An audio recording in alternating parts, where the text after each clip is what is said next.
स्वागत है आप सभी का रोशन सा स्टडी पॉइंट पे। और आज की इस वीडियो में हम देखने वाले हैं 11th क्लास हमारा जो हिस्ट्री है, हिस्ट्री के ऑल सिलेबस के हम मोस्ट इंपॉर्टेंट क्वेश्चन आंसर देखने वाले हैं। बहुत सारे बच्चों का कमेंट आ रहा था कि भैया एग्ज़ाम नज़दीक है, जल्दी से ऑल सिलेबस का जो इंपॉर्टेंट क्वेश्चन आंसर है वो करवाइए।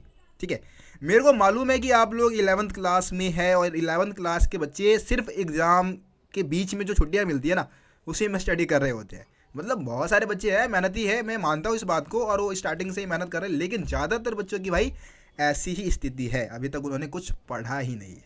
ठीक है, अब देखो रोशन सा स्टडी पॉइंट की खास बात क्या है कि यहाँ पे आप लोगों को complete syllabus 11th class history का करवाया गया है। सिर्फ एक वीडियो जो कि चैप्टर नंबर 5 का आपका थर्ड पार्ट जो है वो अभी अपलोड नहीं हुआ है, वो भी मैं आज ही अपलोड कर दूंगा। टेंशन लेने की जरूरत नहीं है, जब रोशन भैया है साथ तो डरने की क्या है बात। ठीक है ना, तो डरने की जरूरत नहीं है। जो भी क्वेश्चन आज मैं आपको बताने वाला हूँ, हर एक चैप्टर से हम कोशिश करेंगे कि 4 से 5 क्वेश्चन, ज़्यादा से ज़्यादा 6 क्वेश्चन भी हो सकता है, मतलब 5 क्वेश्चन तो हर चैप्टर से रहेगा जो कि मोस्ट इंपॉर्टेंट बनता है। वो क्वेश्चन हर बार रिपीट होते रहते हैं, है ना। तो उसी के बिहाफ पे मैं आपको बताने वाला हूँ कि कौन से क्वेश्चन हमारे इंपॉर्टेंट रहेंगे और जिसमें से क्वेश्चन हमारे एग्जाम में पूछे जाएंगे। ठीक है, आगे देखिए, वीडियो में आगे पढ़ने से पहले मैं आपको बताना चाहूँगा कि भाई रोशन सा स्टडी पॉइंट पे पूरा सिलेबस आप लोगों का एनिमेशन के थ्रू करवाया गया है। तो आप लोग चाहेंगे ना तो अभी भी आपके पास इतना टाइम है कि आप सारी वीडियो को देख सकते हैं। प्लेलिस्ट बना रखा है, सभी वीडियो प्लेलिस्ट में ऐड है, लाइन से आप वीडियो देखेंगे। वीडियो के बाद चैप्टर के इंपॉर्टेंट क्वेश्चन आंसर है, MCQ है, सारा कुछ आपको मिल जाएगा भाई।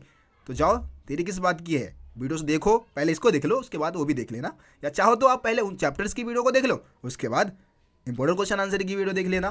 ठीक है, तो देखिए स्टार्ट करते हैं हम। आपको पता है कि कुल मिला के कितने चैप्टर आ रहे हैं भाई, हमारे आ रहे हैं कुल मिला के 7 चैप्टर आपके सिलेबस में, है ना।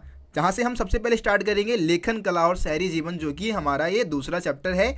वर्ल्ड हिस्ट्री का पहला चैप्टर आपके सिलेबस में नहीं है। तो पहला क्वेश्चन दे रखा है कि भाई मेसोपोटामिया का अर्थ बताइए। मेसोपोटामिया का अर्थ आपको यहाँ पे पहले क्वेश्चन में समझाना है। देखिए, मेसोपोटामिया आपको पता है एक सभ्यता का नाम है, एक जगह का नाम है, लेकिन इसका अर्थ भी है कुछ। तो अर्थ क्या है कि भाई देखो, मेसोपोटामिया जो है ना, मतलब ये जो है वो मेसोपोटामिया जो है यूनानी भाषा के 2 शब्दों से मिलकर बना है। एक तो आपका है मैसोस, ठीक है, और दूसरा है पोटेमोस। मैसोस का अर्थ क्या होता है, मध्य, ठीक है, और पोटेमोस का अर्थ होता है नदी, यानी कि मध्य नदी। नदी के बीच में, जो 2 नदियों के बीच में जो सभ्यता जो फली फूली है, जहाँ पे लोग रहते थे, जो सभ्यता का विकास हुआ है ना, उसी को हम क्या बोलेंगे, मेसोपोटामिया, है ना। तो मेसोपोटामिया जो थी वो 2 नदी, दजला और फरात नदी के बीच में विकसित हुई थी।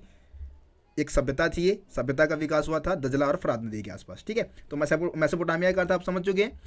आगे हम बात करते हैं मेसोपोटामिया यूरोपाशियों के लिए क्यों महत्वपूर्ण था। ये क्वेश्चन भी इंपॉर्टेंट है भाई, 3 नंबर में भी आ सकता है। ठीक है, ये क्वेश्चन। तो मेसोपोटामिया जो है यूरोपाशियों के लिए 2 मेन रीजन थे जिसकी वजह से ये ज़्यादा महत्वपूर्ण था। वैसे 3 नंबर में क्वेश्चन आता है तो हम 3 पॉइंट भी इसी को बना सकते हैं। देखिए, सबसे पहला तो भाई बाइबल के प्रथम भाग ओल्ड टेस्टामेंट में इसका उल्लेख किया गया था, तो इस कारणवश ये यूरोपवासियों के लिए ज़्यादा महत्वपूर्ण हो गया, क्योंकि बाइबल आपको पता है यूरोप में ज़्यादातर जो लोग हैं वो ईसाई धर्म को मानते हैं और बाइबल उनका पवित्र ग्रंथ है। और उसके 2 भाग है, ओल्ड टेस्टामेंट, न्यू टेस्टामेंट।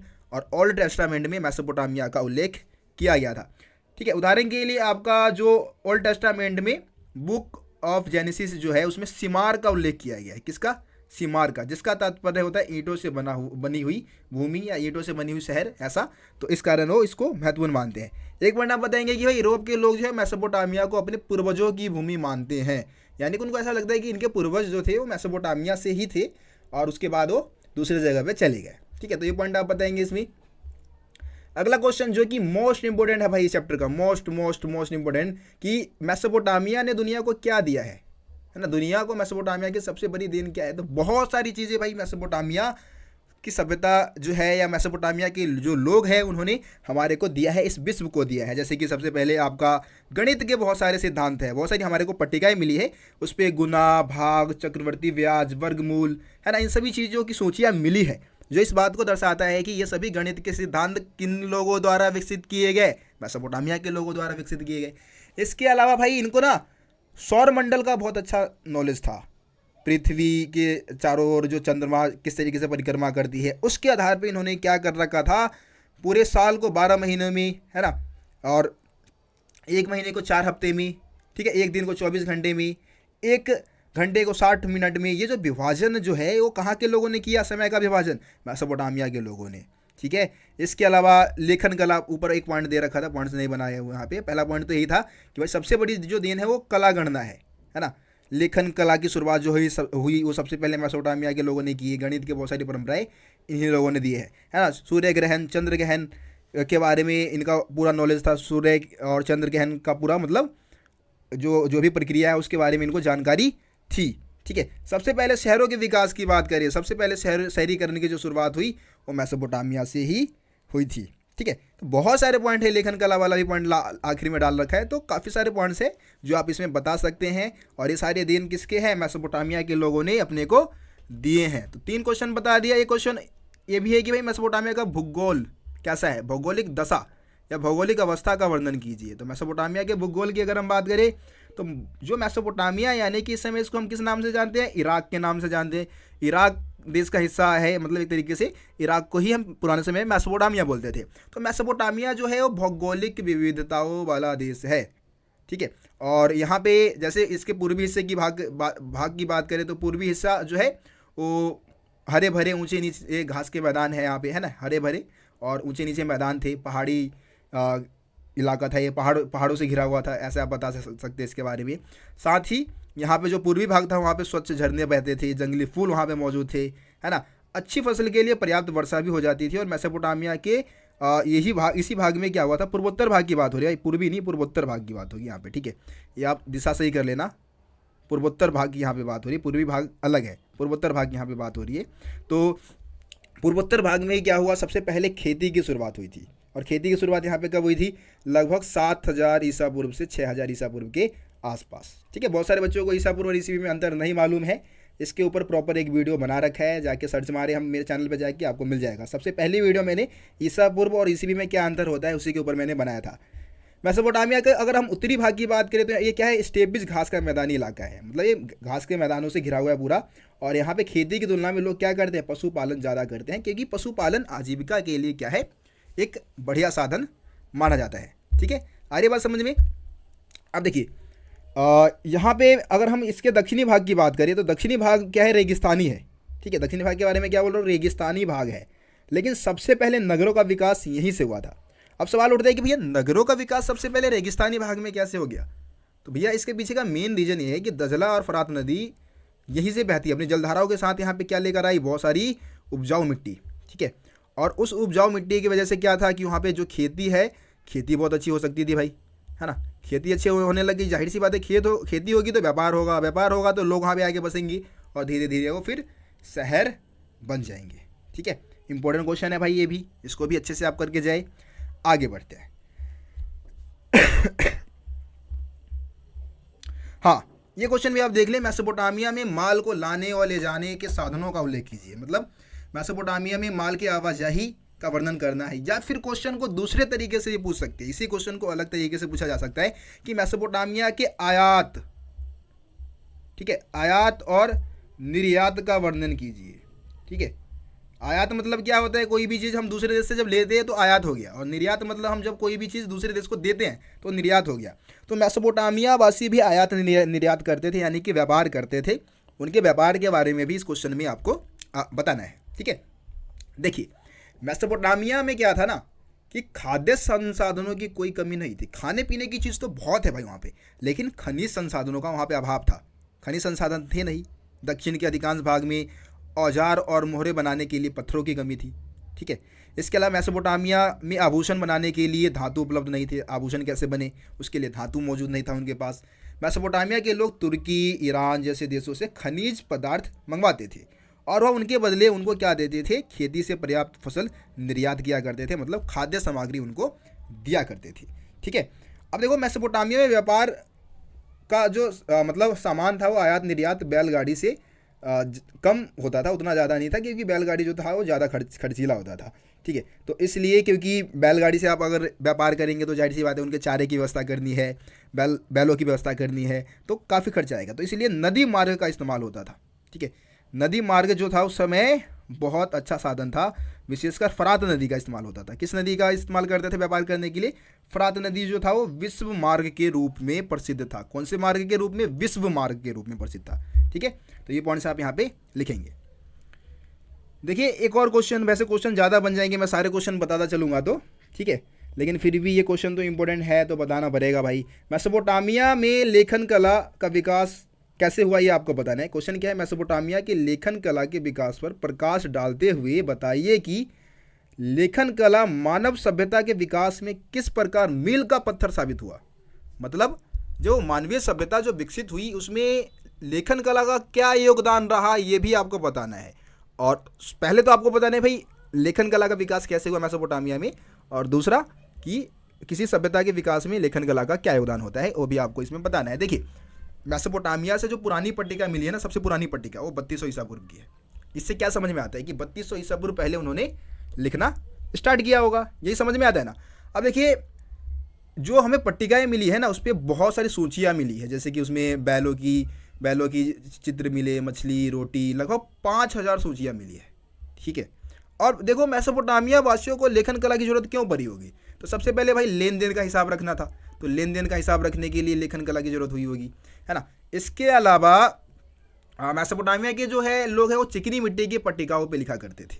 ठीक है, चिकनी मिट्टी को पहले आटे की तरह गूंद कर, उसको थाप कर, उसको धूप में मतलब उस पर किलाकार लिपि से लेखन कार्य कर देते थे, और उसके बाद उसको धूप में सूखने के लिए रख देते थे। और फिर उस पर जो भी अक्षर लिखा गया है वो धूप में सूखने के बाद क्या हो जाता था?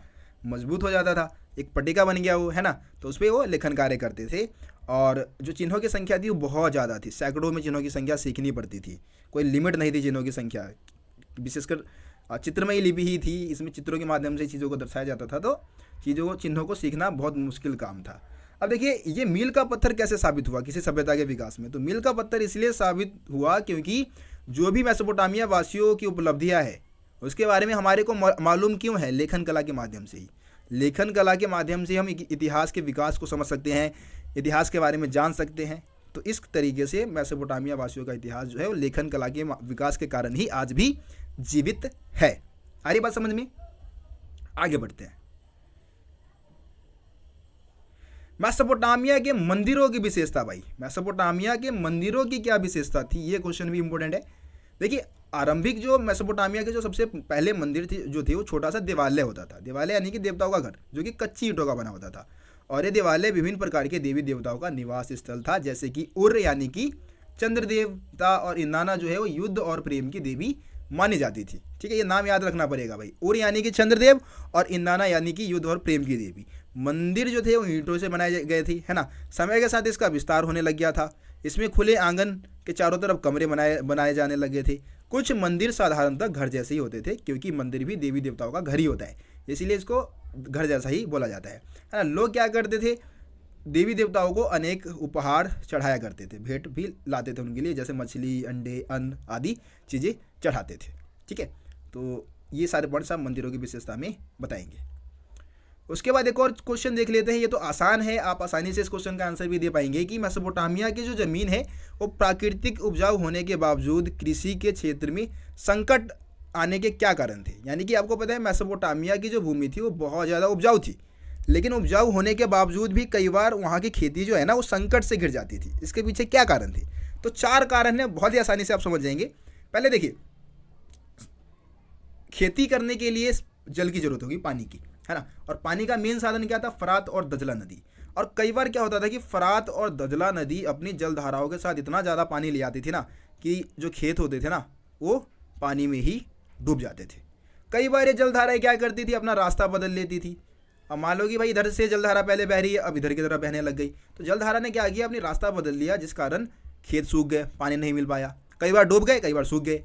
कई बार क्या होता था, ऊपर रहने वाले जो लोग होते थे ना, जो नदी के जो ऊपर जो लोग रहते थे, वो कई बार क्या कर लेते थे? ज़्यादा पानी यूज कर लेते थे। ठीक है, तो चित्र बनाने की कोशिश कर रहा हूँ। तो इन लोगों ने, ऊपर वाले लोगों ने क्या किया? ज़्यादा पानी यूज कर लिया, नीचे वाले लोगों को पानी नहीं मिलता था, तो नीचे के खेत सूख गए।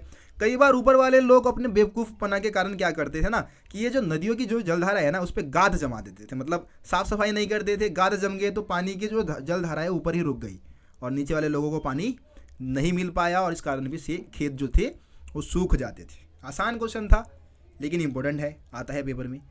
उसके बाद उड़नगर के बारे में जान लेते हैं भाई, उड़नगर की विशेषता क्या थी। ठीक है, उड़नगर की नगर व्यवस्था का वर्णन कीजिए, या फिर क्वेश्चन आ सकता है कि उड़नगर में नगर नियोजन पद्धति का अभाव था, कारण सहित वर्णन कीजिए या फिर उदाहरण सहित वर्णन कीजिए। ऐसे भी क्वेश्चन आ सकता है, मैं आपको बता रहा हूँ। सिर्फ सिंपल यही क्वेश्चन नहीं आएगा, आप फंस जाओगे अगर इसी क्वेश्चन को दूसरे तरीके से पूछ लेंगे तो मैंने आपको बता दिया है। क्वेश्चन ये भी आ सकता है कि उड़नगर की नगर व्यवस्था का वर्णन कीजिए, या फिर उड़नगर में नगर नियोजन पद्धति का अभाव था, वर्णन कीजिए। ऐसे भी क्वेश्चन आ सकता है। तो देखिए, उड़नगर में नगर नियोजन पद्धति का अभाव था क्योंकि गलियाँ जो थी वो काफ़ी ज़्यादा टेढ़ी मेढ़ी और पतली थी, है ना। और टेढ़ी मेढ़ी गलियाँ होने के कारण क्या था कि जो पहिएदार वाले जो वाहन थे ना, वो घरों तक नहीं जा सकते थे। इस कारण लोग अपने पीठ पे सामान को लेके जाते थे, या फिर जो गधे हैं या फिर ऊँट है उसके ऊपर सामान को लाद कर ले जाते थे।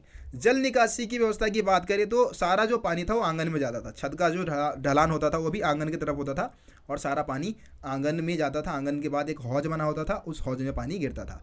दरवाज़ों का निर्माण जो था वो दरवाज़ों का जो निर्माण है वो पीछे की तरफ होता था। ठीक है, घर के आगे की तरफ नहीं होता था, आंगन में खुलता था, मतलब आंगन की तरफ खुलता था, ये फ्रंट साइड पे नहीं खुलता था। ये गोपनीयता को बढ़ावा देने के लिए, यानी कि घर की जो बातें है वो घर में ही रहे, घर से बाहर किसी को पता ना चले, इसलिए फ्रंट साइड पे गेट नहीं बनवाते थे। घरों के बारे में कई प्रकार के अंधविश्वास का भी प्रचलन था भाई। ठीक है, अंधविश्वास कैसे थे, जैसे कि अगर घर का जो दहलीज है वो ज़्यादा ऊपर उठा होगा तो धन दौलत लाता है ना। अगर दरवाज़ा किसी दूसरे के घर की तरफ ना खुले तो भी सौभाग्य की बात है। तो ये सारे अंधविश्वास थे घरों के बारे में, ये भी पॉइंट आप लिख सकते हैं। कब्रिस्तान भी था उड़नगर में, नगरवासियों के लिए कब्रिस्तान था। और लेकिन ज़्यादातर लोग क्या करते थे, अपने घर के जो फर्श है ना उसके नीचे ही लाशों को दफना दिया करते थे। तो ये भी भाई हो गया, मतलब अलग ही। ये सोचते थे कि भाई हमारे अपने लोग मर गए तो भी अगर हम फर्श के नीचे दफना देंगे ना तो हमारे साथ ही रहेंगे, ये हमसे दूर नहीं गए, ऐसा कुछ सोचते थे। तो इस कारणवश ऐसा वो करते थे। ठीक है, आ रही बात समझ में भाई। तो ये आपके क्वेश्चन हो गए। अभी एक दो क्वेश्चन और इसमें से कर लेते हैं क्योंकि इंपॉर्टेंट क्वेश्चन भाई बनते हैं, और आ गया तो फिर आप बोलोगे कि भैया ने करवाया नहीं था। थोड़े ज़्यादा क्वेश्चन हो गए हैं, 7-8 क्वेश्चन मैंने बता दिए, एक दो क्वेश्चन और कर लेते हैं चैप्टर से भाई। ठीक है, तो देखिए, यह कहना क्यों सही होगा कि खानाबदोश पशुचारक निश्चित रूप से शहरी जीवन के लिए खतरा थे। अब खानाबदोश या इनको गडरिये भी बोलते हैं। ठीक है, गडरिये शहरी जीवन के लिए खतरा उत्पन्न करते थे, खतरा उत्पन्न करते थे। इसके पीछे बहुत सारे कारण थे। कई बार ये क्या करते थे ना, किसानों के जो गांव है उस पर हमला कर दिया। ठीक है, और उनके सामान को लूट लेते थे ये।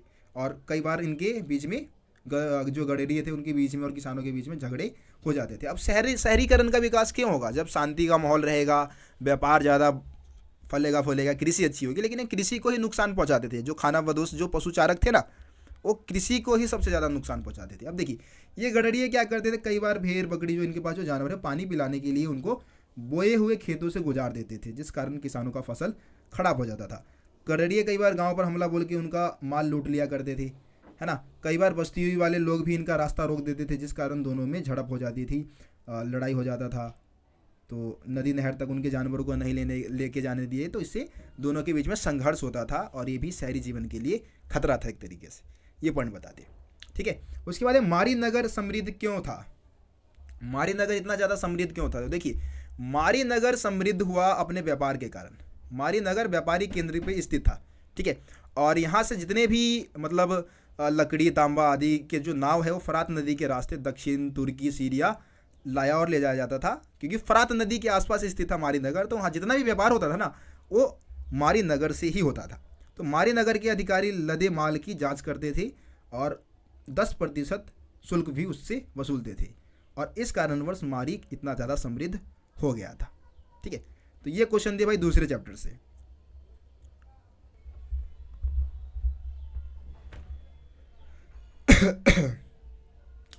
अब हम चैप्टर नंबर 3 में आ जाते हैं। चैप्टर नंबर जो 3 है आपका 3 महाद्वीपों में फैला हुआ साम्राज्य, हमारे तीसरे चैप्टर का नाम है। और सबसे पहले हम क्वेश्चन जो देखेंगे यहाँ पे, सबसे मेन इंपॉर्टेंट क्वेश्चन है हमारा कि रोमन साम्राज्य, आपको पता है कि चैप्टर रोमन साम्राज्य के बारे में। पहला क्वेश्चन हमारे ये बनता है कि रोमन साम्राज्य के बारे में जानकारी प्राप्त करने के स्रोत कौन से हैं। तो देखिए, रोमन साम्राज्य के बारे में जानकारी प्राप्त करने के अपने पास 3 स्रोत है। सबसे पहले पाठ्य सामग्री, जिसमें जो भी चीज़ें हम पढ़ने लायक है, जैसे कि पत्र हो गया, है ना, व्याख्यान है, कुछ कोई व्याख्यान लिखा गया, कोई प्रवचन उस समय लिखी गई, या कोई कानून लिखा गया है, तो वो सब पाठ्य सामग्री में शामिल हो जाता है। दस्तावेज में जो मोटे पुस्तकों के रूप में हमारे पास मौजूद है तो वो दस्तावेज में आ जाता है। ठीक है, तो दस्तावेज में आपका विशेषकर ये वैसे अभिलेख वगैरह भौतिक अवशेष में भी आते हैं, लेकिन यहाँ पे आपके दस्तावेज में शामिल कर दिया है। अभिलेख है, आपके पत्थर पे लिखे शिलालेख है, पांडुलिपि है। विशेषकर जो आपके दस्तावेज का सबसे बढ़िया एग्जाम्पल है वो पांडुलिपि है। आपको पता है कि जो पेपायरस के पत्तों पे क्या करते थे वहाँ के जो लोग थे, रोमन साम्राज्य के लोग, वो दस्तावेज तैयार करते थे, लेखन काम किया करते थे। ठीक है, इसके अलावा भौतिक अवशेष में उन सभी चीज़ों को हम शामिल करेंगे जो कि हमारे को ज़मीन के नीचे से मिला है, खुदाई के दौरान हमारे को प्राप्त होगा, जैसे कि मिट्टी के बर्तन हैं, सिक्के हैं, इमारतें हैं, है ना, कोई औजार है, आभूषण है, कुछ भी जो कि भौतिक अवशेष में शामिल होगा, जो कि ज़मीन के नीचे से मिला है। तो ये भी हमारे को रोमन साम्राज्य के बारे में जानकारी प्रदान करती है। उसके बाद प्रिंसिपेट इंपॉर्टेंट है भाई, 1 नंबर में आ सकता है। तो प्रिंसिपेट की बात करें तो ये एक साम्राज्य था, एक राज्य था जिसकी स्थापना 27 ईसा पूर्व में ऑगस्टस के द्वारा की गई थी। सम्राट ऑगस्टस ने प्रिंसिपेट नामक राज्य की स्थापना की थी, जिसे प्रिंसिपेट कहते हैं हम। और इसमें क्या था, ऑगस्टस अपने आप को प्रथम नागरिक भी कहता था। ठीक है, उसके बाद एक क्वेश्चन ये भी आपका इंपॉर्टेंट बनता है कि रोमन साम्राज्य में 3 प्रमुख खिलाड़ी कौन थे, यानी कि शासन को संभालने में 3 लोगों का योगदान था, 3 प्रकार के जो लोग थे उनका योगदान था। वो कौन से थे, तो सबसे पहले सम्राट है। सम्राट अपने आप को प्रथम नागरिक बोलता था, पूरे साम्राज्य को वही चलाता था। उसके बाद सेनेट, जो कि एक धनी वर्ग होता था, पैसे वाले लोगों का वर्ग था, जिनको हम सेनेट बोलते हैं। और सेना तो भाई आगे विशेषता बता रखी है रोमन सेना की, तो वो भी हम समझते हैं। रोमन साम्राज्य की सेना की क्या विशेषता थी, अगला क्वेश्चन हमारा ये कि रोमन साम्राज्य की सैनिक विशेषता बताइए या सेना की विशेषता बताइए। तो रोमन साम्राज्य की जो सेना थी ना, वो एक व्यावसायिक सेना थी। व्यावसायिक सेना मतलब होता है कि जिसमें सबको वेतन मिलेगा, सबको पैसे मिलेगा, लोग पैसे कमाने के लिए भी इसमें ज्वाइनिंग लिया करते थे, है ना। सेना में प्रत्येक व्यक्ति को 25 वर्ष तक कार्य करना होता था। कितने वर्ष तक काम करोगे, 25 वर्ष तक। और सेना में सबसे मतलब ये एक सबसे बड़ी एकल निकाय थी, संगठन कह सकते हैं, जिसमें 6 लाख तक सैनिक होते थे। ठीक है, और रोमन सेना के पास किसी सम्राट के भाग्य निर्धारण करने की शक्ति थी। मतलब अच्छी सेना है तो भाई सम्राट हर युद्ध को जीतेगा, अगर सेना बढ़िया नहीं है तो भाई हार जाएगा, जाहिर सी बात है। तो किसी भी सम्राट का जो भाग्य है वो सेना से ही निर्धारित होती थी।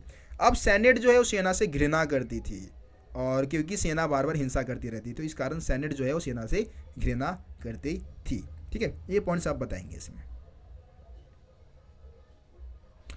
ये सबसे मोस्ट इंपोर्टेंट क्वेश्चन है भाई, रोमन साम्राज्य में तीसरी सदी का संकट क्या था। रोमन साम्राज्य के लिए तीसरी सदी के संकट से हम क्या समझते हैं, तो देखिए रोमन साम्राज्य में जो पहली और दूसरी सदी था ना, वो कुल मिला के शांति, समृद्धि और उन्नति और विस्तार का समय काल था। लेकिन तीसरी सदी संकटों से भरा हुआ था। पहली दूसरी सदी में खूब उन्नति प्रगति हुआ, क्योंकि अच्छे सम्राट थे, ऑगस्टस जैसे सम्राट थे इस समय। लेकिन तीसरी सदी संकट लेकर आया था, क्योंकि ईरान में इस समय क्या हुआ, ईरान का पड़ोसी राज्य था, आपको मालूम है रोमन का पड़ोसी राज्य ईरान था। तो ईरान में एक बहुत ही आक्रमणकारी वंश का उदय हुआ 225 ईस्वी में, जो स्वयं को क्या बोलते थे, ससानी वंश का उदय हुआ। ससानी वंश का एक राजा था जिसका नाम था शापूर प्रथम। उसने यह दावा किया कि उसने रोमन साम्राज्य के 60,000 सैनिकों का सफाया कर डाला भाई, और उनकी जो राजधानी थी एंटीओक, उस पर भी कब्जा कर लिया। कौन सी राजधानी, ये पूर्वी राजधानी थी, इस पर उन्होंने क्या कर लिया, कब्जा कर लिया था। ठीक है, इसी समय कई जर्मनी मूल के जो जनजाति थी, जर्मनी मूल के लोग जो जनजातियाँ थी, उन्होंने राइन और डैन्यूब नदी की तरफ भी बढ़ना स्टार्ट कर दिया था। ठीक है, और इस कारण रोमन वासियों को डैन्यूब नदी के आगे का जो हिस्सा था, जो क्षेत्र था, उसको छोड़ के भागना पड़ा था। ठीक है, ये पॉइंट हो गया। इस दौरान रोमन शासकों को ना, तीसरी सदी में ना, रोमन शासकों को विदेशी बर्बरों से भी युद्ध करना पड़ा। विदेशी बर्बर उन्हें बोलते जो मार काट में विश्वास करे भाई, आर पार के गेम खेलते, आपको बार बार बोल चुका हूँ मैं। ठीक है, तो ये बर्बर होते हैं, तो बर्बरों से युद्ध करना पड़ा भाई। ये बर्बर बहुत खतरनाक थे, और इस कारणवश 47 वर्ष में 25 सम्राट क्या हुए, सत्तासीन हुए। मतलब सत्ता में आते थे, फिर उनको कोई ना कोई मार देता था। तो इस तरीके से चीजें चलती रही। अगला क्वेश्चन देखते हैं। अगला क्वेश्चन है, रोमन साम्राज्य की सामाजिक विशेषताओं का वर्णन कीजिए। रोमन समाज के बारे में आपको बताना है। देखिए यहाँ पे ना एक क्वेश्चन 8 नंबर का भी ऐसे आ रखा है, और बच्चे वहाँ पे भी फंस जाएंगे। मेरे को मालूम है कि रोमन साम्राज्य को आधुनिक दर्शाने वाली विशेषताएं क्या है, मतलब कि ऐसी कौन सी चीज़ है जो कि रोमन साम्राज्य को आधुनिक दर्शाती है, उसके समाज को या उसकी अर्थव्यवस्था को। तो बहुत सारे पॉइंट हैं यहाँ पे, हम समाज को भी बात करेंगे, समाज को भी आधुनिक दर्शाने वाले पॉइंट है। आधुनिक मतलब आज जैसा, जैसा कि आज हम बात करते हैं वैसे समाज रोमन साम्राज्य थी, आज से लगभग हम 2000-2500 साल पहले की बात कर रहे हैं। ठीक है, तो सबसे पहले हम रोमन समाज की बात कर लेते हैं। रोमन समाज की विशेषता क्या थी कि यहाँ पे एकल परिवार का प्रचलन था। ठीक है, एकल परिवार का अच्छा माना जाता था, माता पिता और बच्चे बस। उसके बाद परिवार में दास को गिनते थे। ठीक है, परिवार में किसको गिना जाता था? दास को, मतलब जो गुलाम जो इनके होते थे उसको परिवार में शामिल किया जाता था। और वयस्क पुरुष जो वयस्क पुत्र है वो कहीं ना कहीं परिवार में उसको नहीं गिनते थे, दास को परिवार में शामिल करते थे। ये रोमन साम्राज्य में ये परिवार की फेमस अवधारणा थी। महिलाओं का संपत्ति पे पूरा अधिकार था। माता पिता के मरने के बाद उनकी संपत्ति पे महिलाओं को अधिकार मिल जाता था। तो देख लो, आज से भी ज़्यादा आधुनिक हो गया भाई ये तो। भारत में तो अभी भी ऐसा नहीं होता है। भारत में तो अभी भी भाई पुरुष लोग ही अधिकार जमा के रखते हैं। तलाक देना बहुत ही आसान था भाई। महिला या पुरुष में से किसी ने बोल दिया तलाक तलाक तलाक हो गया। ठीक है, तो ऐसे था, तलाक देना बिल्कुल हलवा था, ऐसे कह दो। विवाह की आयु जो थी, पुरुष जो थे 28-29 की उम्र में 30-32 तक की उम्र में शादी करते थे। जो लड़कियां हैं वो शादी करती थी 16 से 23 साल की उम्र में, 16 से 18 या 22 से 23 साल की उम्र में शादियाँ मतलब हो जाती थी। ठीक है, विवाह का नियोजन जो था वो विवाह का नियोजन परिवार द्वारा ही होता था। स्त्रियों की पिटाई होती थी। जो पुरुष होते थे ना, पति जो होते थे, बहुत ज़्यादा हावी रहते थे भाई महिलाओं पे। हावी मतलब मारना पीटना आम बात थी भाई, पिटाई खूब करते थे वो। बच्चों को मारना। पिता लोग क्या करते थे भाई, तलाक देना आसान था। अब महिला जो है तलाक दे के भाग गई तो अब पिता क्या करेगा, उसको भी छुटकारा पाने बच्चों से, तो बच्चों को ना ठंड में मरने के लिए नंगा छोड़ देता था। देख लो कैसे बाप है यार ये भाई बात मेरे को ना जची नहीं है। आप लोग कमेंट में बताना क्या ये सही कर रहे भाई? बिल्कुल सही नहीं कर रहे। तो बच्चों को मरने के लिए ना ठंड में छोड़ दिया भाई। पैदा ही क्यों किया था यार, पैदा ही नहीं करता भाई। फिर काम चलाओ साक्षरता थी भाई। इतने ही पढ़े लिखे लोग थे जितना कि काम चल जाए। ज़्यादा पढ़े लिखे विद्वान लोग नहीं थे, आपके जैसे और मेरे जैसे विद्वान वहाँ पे नहीं थे। ठीक है, सांस्कृतिक विविधता थी भाई। मतलब वहाँ पे अलग अलग धर्म, अलग अलग जाति, अलग अलग वर्ग वेशभूषा वाले लोग वहाँ पे रहते थे। तो ये तो भाई समाज की बात हो गई। अगर क्वेश्चन आता है कि रोमन समाज को आधुनिक दर्शाने वाले पॉइंट्स कौन से हैं, तो उसमें भी आप यही पॉइंट्स डालेंगे। उसके बाद है रोमन साम्राज्य की आर्थिक स्थिति का वर्णन कीजिए। ठीक है, तो रोमन साम्राज्य को अर्थव्यवस्था जो है ना, रोमन साम्राज्य की अर्थव्यवस्था वो काफ़ी ज़्यादा उन्नत थी, काफ़ी ज़्यादा मजबूत थी। मतलब मजबूत आर्थिक ढांचा थी वहाँ की। कंटेनरों का प्रयोग करते थे व्यापार के लिए, विशेषकर तरल पदार्थों को लाने ले जाने के लिए कंटेनरों का इस्तेमाल होता था। और इन कंटेनरों को एम्फोरा कहा जाता था, जिसमें जैतून का तेल है, शराब है, अन्य तरल पदार्थ जिन कंटेनरों में लाया ले जाया जाता था उसको एम्फोरा कहा जाता था। ठीक है, और जैतून का जो तेल था वो विशेष प्रकार के कंटेनरों में लाया ले जाया जाता था, जिसको ड्रेसल 20 नाम के कंटेनर के नाम से हम जानते हैं। ड्रेसल 20 में जैतून का तेल ही, स्पेशली जैतून के तेल के लिए ही इसको बनाया गया था। ये चीज़ याद रखिए आप। जल शक्ति का इस्तेमाल होता था भाई। जल की शक्ति का इस्तेमाल मशीनों को चलाने के लिए, खुदाई करने के लिए होता था, है ना। यहाँ की जो व्यापार जो थी वो बिल्कुल संगठित थी। बैंकिंग व्यवस्था बहुत अच्छी थी। लोगों को बैंक से पैसे उधार मिल जाता था बिजनेस करने के लिए। तो ये पॉइंट्स आप इसमें लिखेंगे। रोमन साम्राज्य में दासों की स्थिति की बात कर लेते हैं भाई, ये भी इंपॉर्टेंट क्वेश्चन है। तो रोमन साम्राज्य में दासों की स्थिति कैसी थी भाई? रोमन साम्राज्य जो है ना, यहाँ पे ऑगस्टस की बात की जा रही है। ऑगस्टस के समय काल में क्या था कि इटली की आबादी 75 लाख थी, जिसमें से 30 लाख दास थे। देख लो भाई दासों की स्थिति क्या है, मतलब बहुत ज़्यादा संख्या में दास हुआ करते थे। दासों को समझते थे पूंजी निवेश, मतलब निवेश करो, खरीदो, बेचो और पैसे कमाओ बस। उच्च वर्ग के लोग दासों से क्रूरतापूर्ण व्यवहार करते थे भाई। मारना पीटना, हिंसा करना तो बिल्कुल आम बात थी। बेरहमी से मारते थे दासों को, बहुत गंदे तरीके से। दासों को नियंत्रण में रखने के लिए विशेष ध्यान रखा जाता था। दासों को छोटे छोटे समूह में बांट के रखते थे ताकि ये पता चल जाए कि कौन दास काम कर रहा है और कौन काम चोर है। देख रहे हो। इसके अलावा दासों को नियंत्रण में रखने के लिए उनके शरीर पर गर्म लोहे या पट्टी से दागा जाता था। बाप रे, मतलब गर्म लोहा कर लिया, ठीक है, और उसके शरीर पे दाग दिया, निशान बना दिया। कितना दर्द होता होगा यार, कितना ज़्यादा। ठीक है, तो ये ऐसे दाग के निशान बना देते थे जिससे कि भाई वो अगर भाग भी जाए ना तो पहचान में आ सके। ठीक है, दासों पर नियंत्रण रखने के लिए उनको उनके पैरों को जंजीरों से बांधा जाता था ताकि दास भाग ना जाए। तो ये भी एक पॉइंट बता सकते हैं। ठीक है, समझ में आ रहा होगा आपको। चलो कोई नहीं, अगला क्वेश्चन देखते हैं। ये अगला क्वेश्चन है पूर्ववर्ती काल के बारे में। परवर्ती काल। परवर्ती पूरा काल से क्या अभिप्राय है? इस काल के सुधार तथा परिवर्तनों का वर्णन कीजिए। भाई परवर्ती काल में रोमन साम्राज्य में बहुत सारे परिवर्तन देखने को मिलते हैं, बहुत सारे परिवर्तन आता है। जैसे कि यहाँ पे सबसे पहले हम बात कर लेते हैं परवर्ती पुरा काल है क्या। तो चौथी से लेकर 7वीं सदी का जो समय काल है ना रोमन साम्राज्य में, उसी को हम परवर्ती पुरा काल के नाम से जानते हैं। इसमें क्या होता है, रोमन साम्राज्य, आपको पता है तीसरी सदी से पहले का समय काल है वो पूर्ववर्ती काल है, और तीसरी सदी के बाद का समय काल परवर्ती काल है, और बीच में तीसरी सदी संकट का समय काल था। तीसरी सदी के बाद यानी कि चौथी सदी में फिर से ये उन्नति प्रगति करता है, और 7वीं सदी आते आते तक इसका पतन होना स्टार्ट हो जाता है। तो ये चौथी से 7वीं सदी का जो काल है वो परवर्ती पुरा काल के नाम से जाना गया। इसमें बहुत सारे बदलाव आए। सबसे पहले धार्मिक बदलाव हुए। धार्मिक बदलाव में कॉन्स्टेंटाइन जो वहाँ का सम्राट था कॉन्स्टेंटाइन, उसने क्या किया, ईसाई धर्म को राजधर्म बना दिया, और 7वीं सदी में इस्लाम धर्म का भी उदय देखने को मिलता है। तो ये धार्मिक परिवर्तन हो गए इस समय काल में।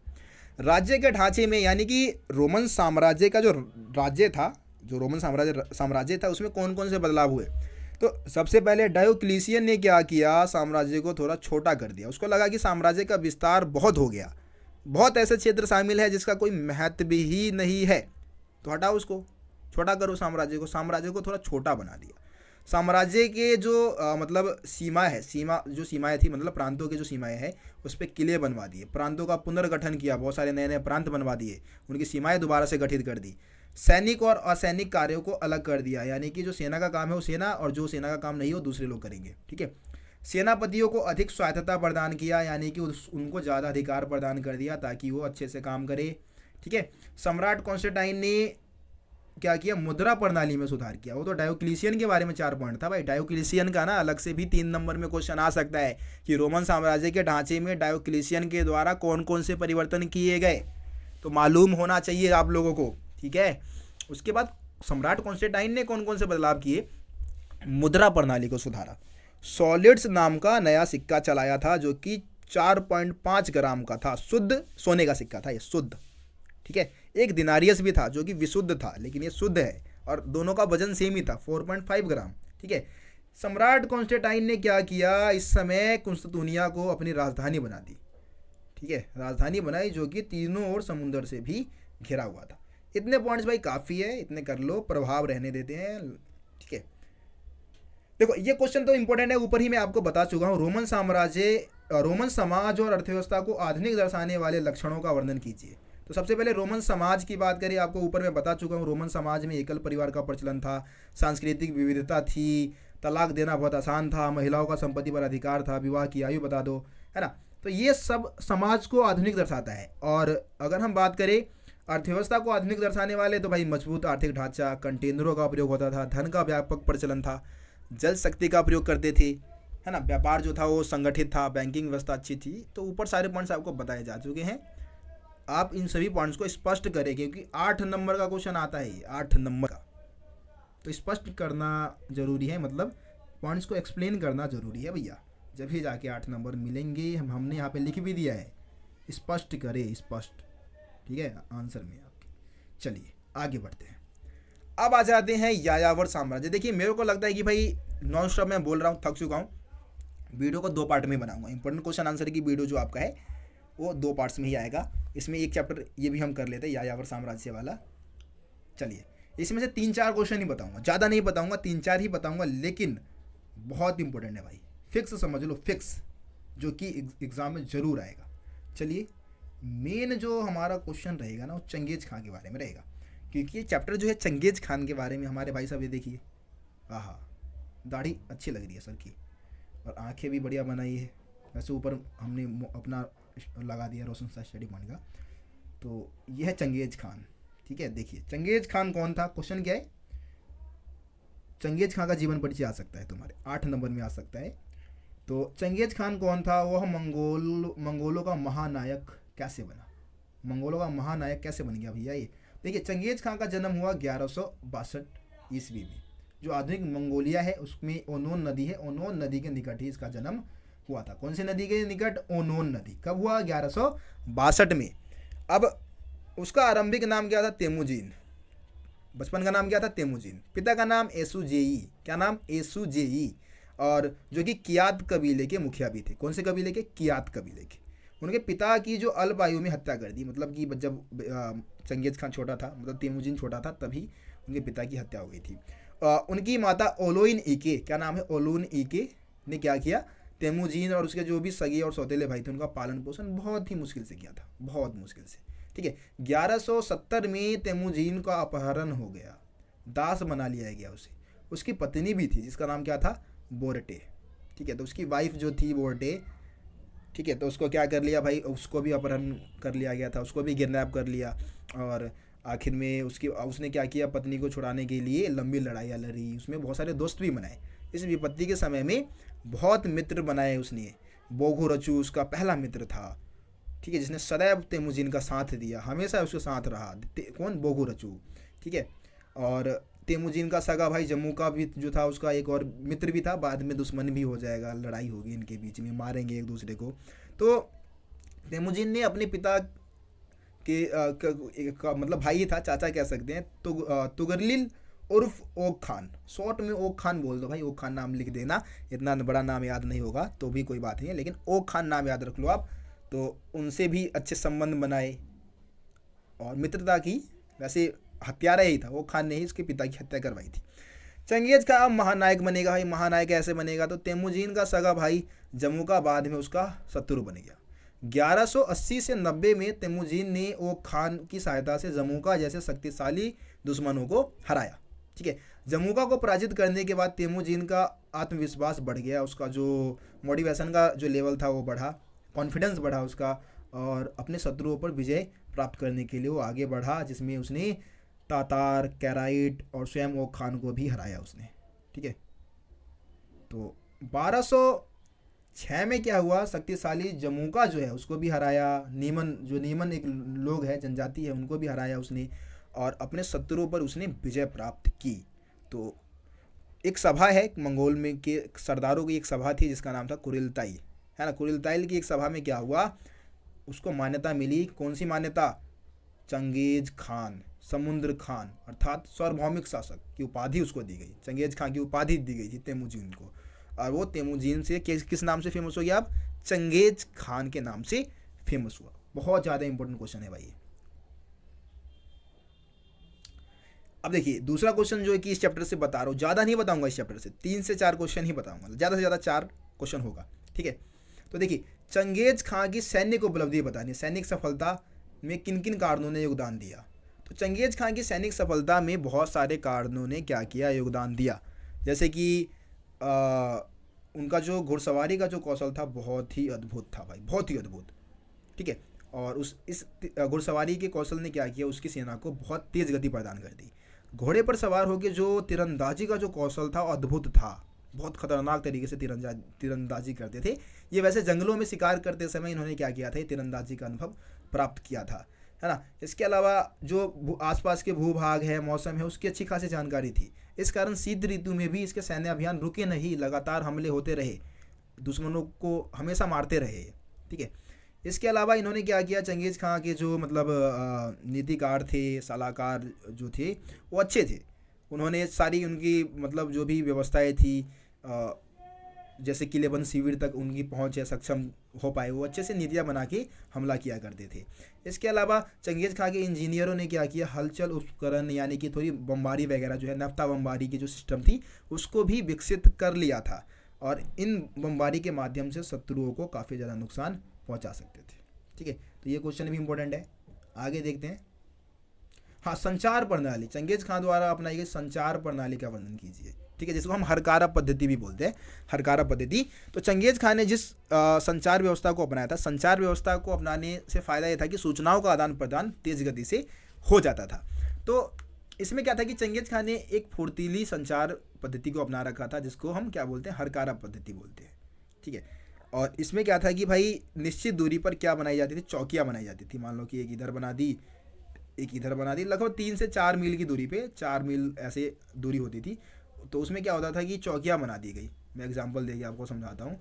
और यहाँ पे मान लो कि एक घुड़सवार व्यक्ति तैनात है, यहाँ से सूचना को लेके जाना है, तो एक घुड़सवार हमेशा तैनात रहेगा, यहाँ भी तैनात रहेगा, यहाँ भी तैनात रहेगा, इधर भी तैनात रहेगा। ठीक है, तो यहाँ से घुड़सवार बंदा संदेश लेके भागना स्टार्ट करेगा, और अगले सेंटर पे पहुंचने से पहले घंटी लेके रखेगा हाथ में, और घंटी बजाना स्टार्ट करेगा, और आगे यहाँ वाला बंदा फिर घंटी का आवाज़ सुनते ही तैयार हो जाएगा। ठीक है, फिर इस बंदे को खत दिया जाएगा, जो सूचना होगा उसको दिया जाएगा, और वो बंदा फिर भागना स्टार्ट करेगा। और फिर यहाँ भी पहुँचने से पहले ये बंदा भी सेम काम करेगा, घंटी बजाएगा ताकि यहाँ वाला बंदा क्या हो, तैयार हो। ऐसे इस तरीके से जो मतलब सूचनाओं को भेजा जाता था। अब इसमें क्या था कि भाई इसमें स्वस्थ घोड़े और घुड़सवार जो रहते थे इन सेंटरों पे क्या रहते थे, चौकियों पे तैनात रहा करते थे। ठीक है, अब ये घुड़सवार क्या काम करते थे, संदेश वाहक का काम करते थे, सूचनाओं को पहुंचाने का काम किया करते थे। अब जाहिर सी बात है कि भाई इसके लिए पशुओं की जरूरत होगी, जानवरों की जरूरत होगी। तो चंगेज खान ने एक कर भी लेना शुरू कर दिया जिसको हम कुब कर बोलते हैं, कुब। जिसमें क्या होता था कि हर एक मंगोल जो व्यक्ति है वो क्या करेगा, अपने पशुओं का 10वां हिस्सा, मतलब काट के नहीं, जैसे 10 जानवर है ना, तो उसमें से एक जानवर टैक्स के रूप में देगा। ठीक है, यायावर लोग यह कर अपनी इच्छा से प्रदान करते थे, इससे उन्हें अनेक लाभ प्राप्त होते थे। चंगेज खां की मृत्यु के पश्चात इस हरकारा पद्धति में और भी सुधार किए गए। इस पद्धति से महान खानों को अपने विस्तृत साम्राज्य के दूर दराज इलाकों में भी जो भी घटनाएं घटती थी उस पर वो निगरानी रख सकते थे, वहाँ की सूचनाएं प्राप्त कर सकते थे। तो ये आपका हो गया हरकारा पद्धति के बारे में।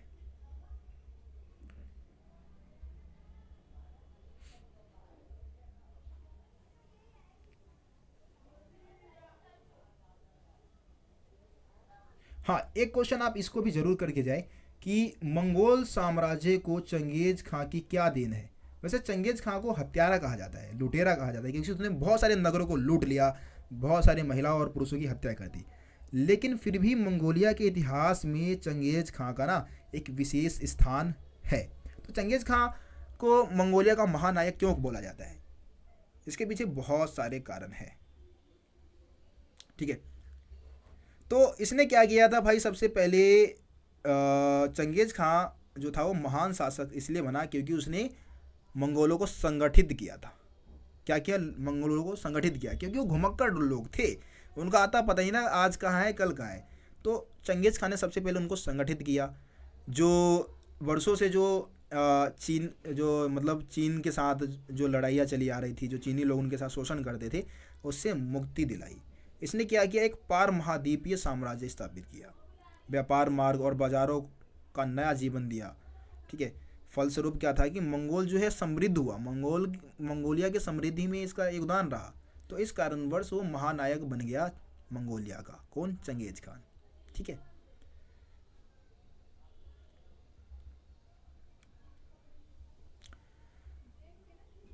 एक क्वेश्चन आप छोटा सा लॉन्ग क्वेश्चन आप जरूर कर लिए, 2 क्वेश्चन छोटे छोटे से है, आप देख ले जरूर। चीन की महान दीवार क्यों बनाई गई थी, तो आपको पता है कि भाई जो यायावर लोग थे वो बार बार चाइना पर हमला करते थे और वहाँ के सामान को लूट लेते थे, तो इस कारण चीन के शासकों ने महान दीवार का निर्माण करवाया था। उसके बाद है कि भाई चंगेज खां सिंधु नदी से मंगोलिया वापस लौटना चाहता था, परंतु उसने नहीं, भारत, क्वेश्चन थोड़ा सा गलत हो गया। हाँ, सिंधु नदी, बिल्कुल बिल्कुल सही है। सिंधु नदी होते हुए, भारत होते हुए वो मंगोलिया वापस जाना चाहता था, लेकिन उसने अपने विचार क्यों बदल लिए थे, वो भारत क्यों नहीं आया, सिंधु नदी के पार क्यों नहीं आया था। तो इसके पीछे बहुत मतलब 3 मेन रीजन माने जाते हैं। सबसे पहला, भारत में गर्मी बहुत अधिक थी, यानी कि सिंधु नदी पार करते ही गर्म मौसम स्टार्ट हो जाता है। गर्मी उसको बर्दाश्त नहीं था, क्योंकि नहीं कर सकता था, क्योंकि मंगोलिया ठंडे इलाके में स्थित था। इसके अलावा प्राकृतिक आवास में कठिनाई बहुत सारी, मतलब यहाँ की जो प्राकृतिक बाधा है उसके साथ उत्पन्न होती थी। इसके अलावा उसके पैगंबर ने, यानी कि उसके ईश्वर ने संकेत दे दिए थे कि भाई वहाँ जाएगा तो तेरे साथ अच्छा नहीं होगा, तो इस कारणवश वो वापस चला गया था। ठीक है, तो ये क्वेश्चंस आप करके जाए, ये क्वेश्चंस इंपॉर्टेंट है भाई। बाकी आगे के जो चैप्टर बचे हैं, 4 चैप्टर और बचे हैं, वो मैं आप लोगों को सेकंड पार्ट में ही करवाऊंगा। ठीक है, 2 पार्ट में हम इंपॉर्टेंट क्वेश्चन आंसर को कर लेंगे।